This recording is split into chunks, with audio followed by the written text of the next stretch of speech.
The front lines that Ukraine and its allies had hoped to achieve a breakthrough in the summer now symbolize the grim and dark winter to come, the rise of Russia, and the growing defeat of Ukraine. Heavy fighting continues on the eastern and southern fronts, with a total of 69 skirmishes taking place in the past day, the Ukrainian General Staff reported in its latest update on the front lines. Despite 8 invasion attempts by Russian forces aimed at driving Ukrainian units from the east bank of the Dnieper River, Ukrainian defenders held their positions and forced the Russian military to retreat in defeat, the report said. Throughout the day, the Ukrainian military carried out 6 strikes against concentrations of Russian military personnel, weapons, and equipment. In addition, Ukrainian missile units also attacked 2 such areas, including a command post, 3 artillery units, and 4 ammunition depots.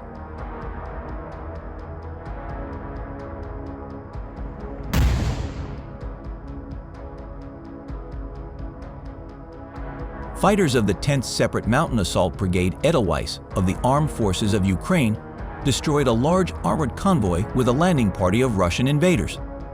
The video shows that as a result 3 tanks and 2 infantry fighting vehicles of the invaders were destroyed, and one of their tanks was damaged. And it also added, the enemy has renewed his attacks. It can be assumed that there has been a lull in this area for some time, but where exactly is not stated.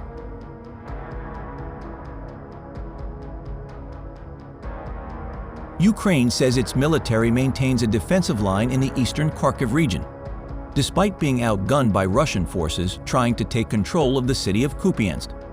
The situation is complicated.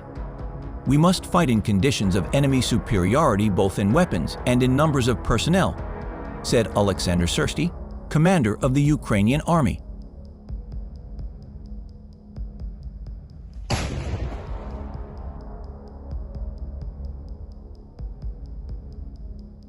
The Ukrainian armed forces also destroyed an armored assault column of Russian invaders in the Zaporozhye direction. Blogger and frontline volunteer Serhiy Sternenko announced this on his Telegram channel. He released a video edited from footage taken from a surveillance drone operator's monitor. Later, they noticed the movement of 3 invaders' armored fighting vehicles along the field road. Next, the damage they sustained and the retreat of the surviving interventionists is shown. Some left to burn near their tanks. And Serhiy Sternenko explained in his comments that they destroyed and damaged enemy kamikaze drone equipment. Fighters of the 14th Regiment of the Ukrainian Armed Forces discovered and destroyed 3 targets of the Russian invaders, probably at the intersection of the zones of responsibility of the Tavry and Khortyts operational and strategic groups. These are the R-330Z Zhaital radio electronic warfare station, the 9C-36 radar station of the Buk M2 anti-aircraft missile complex, and the Buk M3 air defense system launcher with a full load of missiles. The unit announced this on its Telegram channel, publishing a related video taken by an unmanned aerial vehicle, whose operator was adjusting fire on targets from an unnamed weapon.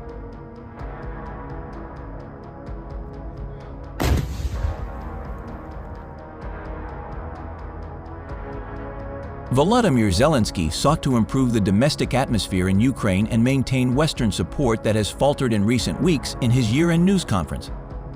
I am confident that US and European financial support will continue, the Ukrainian president said. I believe the US will not betray us.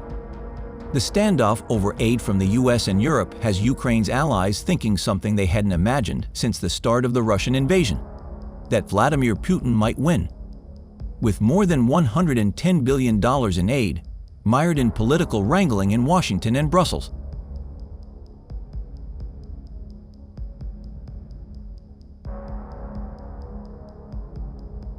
Zelenskiy also said the military had proposed mobilizing 450,000 to 500,000 more Ukrainians into the armed forces, which would mark a dramatic escalation in the war in Kyiv.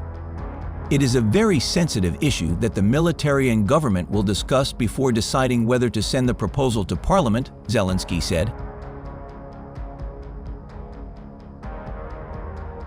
Meanwhile, in Russia, Vladimir Putin told defense officials that in Ukraine he will not give up what is ours.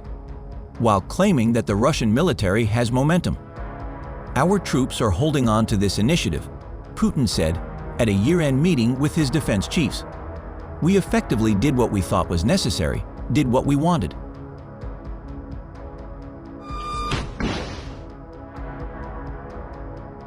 A strike group of unmanned aerial vehicles NOI of the State Border Service of Ukraine on the left bank of the occupied Kherson region destroyed a self-propelled artillery installation, a special equipment unit, and a truck belonging to the Russian invaders.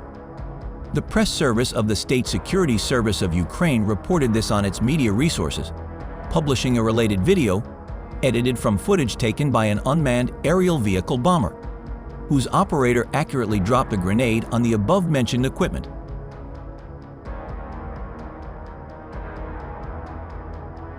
In contrast, the southern Ukrainian Defense Forces said that in the last day our defenders in the Kherson region eliminated 35 intruders. They also destroyed 2 tanks, 3 Towed guns, 1 mortar, 8 cars, a set of satellite communication antenna systems, a satellite communication tower, and a Zu-23-2 anti-aircraft gun. Vladimir Putin has threatened Finland and the wider NATO alliance, according to a U.S. war think tank, while Russian paramilitaries based in Ukraine have claimed responsibility for cross-border attacks. The Russian president's interview with his country's state TV on Sunday was an indication of the Kremlin's hostile intentions towards the alliance, which poses a credible and detrimental threat to Western security, according to the Institute for the Study of War. North of Robotyne, where heavy fighting took place several months ago, Ukrainian drones are outnumbered by Russian drones, with 40 Russian drones hitting one network of Ukrainian trenches in one recent day. Ukrainians faced a constant influx of convict recruits from Russia, who were well trained and equipped, backed by armor, and often believed to be drugged to power their attacks.